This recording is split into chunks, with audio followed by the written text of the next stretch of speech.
રાધે રાધે, જય દ્વારકાધીશ. આપ સર્વે યાત્રિકોને અને ભાવિકોને રાધાષ્ટમીના અતિ પવિત્ર દિવસે વધાઈ છે. ખૂબ ખૂબ ધામણી. અને સાથે એક સંદેશ આપવા માંગુ છું દ્વારકાધીશના અને રાધાજીના પૂજારી તરીકે.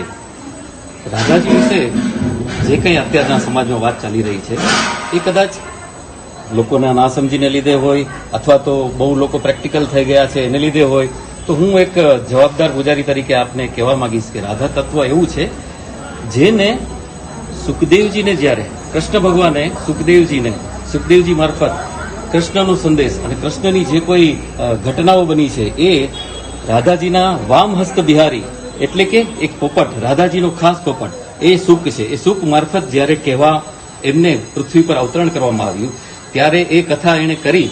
જ્યારે એ કથા સુખદેવજી કહી રહ્યા હતા, રાસ પંચાધ્યાયની કથા આવી ત્યારે રાધાજી એને રોકી અને એમ કીધું હતું કે મારું તત્વ સમજનાર આટલી મોટી સભા છે ને, જેમાં નારદ છે, સનકાદિક છે, વેદવ્યાસ છે, એ બધા શાંત રસના અધિકારીઓ અને શાંત રસના પૂજનાર છે.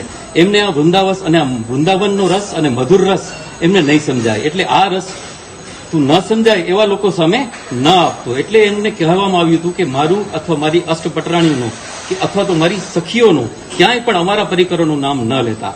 એટલે લોકોને એમ થાય છે કે ભાગવતમાં નામ નથી, આ એક કાલ્પનિક પાત્ર છે. પણ હું એક જવાબદાર પૂજારી તરીકે કહી રહ્યો છું, શાસ્ત્રના અને પુરાણોના અધ્યયન મારા નસીબમાં છે, રાધાજીની ઈચ્છા છે એટલે હું એ તત્વ સુધી પહોંચી શક્યો છું. એટલે દરેકને કહેવા માંગુ છું, રાધા કૃષ્ણ એક છે.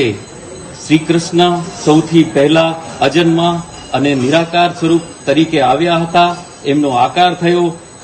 એમને જ્યારે સર્જન કરવાની ઈચ્છા થઈ તો સર્જન શક્તિ, પોતાની આહલાદીની શક્તિ, પોતાના હૃદયમાં બિરાજેલ શક્તિને રાધા સ્વરૂપે એમને પ્રાગટ કરી. અને પછી એ એમના એટલા પ્રેમી થયા છે જે કોઈ વ્યક્તિ એક વખત ખાલી રાધા નામ લઈ લે ને એમની પાછળ મારા દ્વારકાધીશ આમથી આમ થાય છે.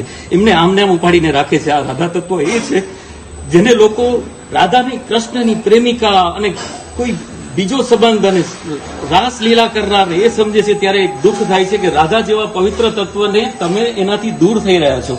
તમારું જીવન અને તમારી ભક્તિ અને તમારો ધર્મ ત્યારે જ એક ઉચ્ચ સીમા ઉપર આવશે, માણસાઈ ઉપર આવશે, જ્યારે રાધા તત્વને તમે સમજશો. રાધા તત્વ એક ભક્તિનું એકદમ ઉચ્ચ આયામ છે ને, જ્યાંથી ભગવાન તમને બાહોમાં લેવા ઈચ્છે છે ત્યારે તમારે રાધાને સ્વીકારવી પડશે. રાધાજી છે એ દયા મૂર્તિ છે, એ કરુણા મૂર્તિ છે. એનું એકવાર નામ લેશો ને તમારા જીવનભરના પાપ એ ધોઈ નાખશે. એ કરુણામયી છે. એટલે એ તત્વને હંમેશા લોકોએ અને ઋષિ મુનિઓએ છુપાવીને રાખ્યું છે કે આના અધિકારી દરેક લોક નથી. પણ ચૈતન્ય મહાપ્રભુ જેવા કૃષ્ણના અવતારી આવીને આ તત્વને દુનિયા સમક્ષ મૂક્યું છે કે દરેકનો અધિકાર છે કે તમારા પાપ ધોવાય, તમે ધર્મના રસ્તે ચાલી શકો, તમે ભગવાનની નજીક પહોંચી શકો.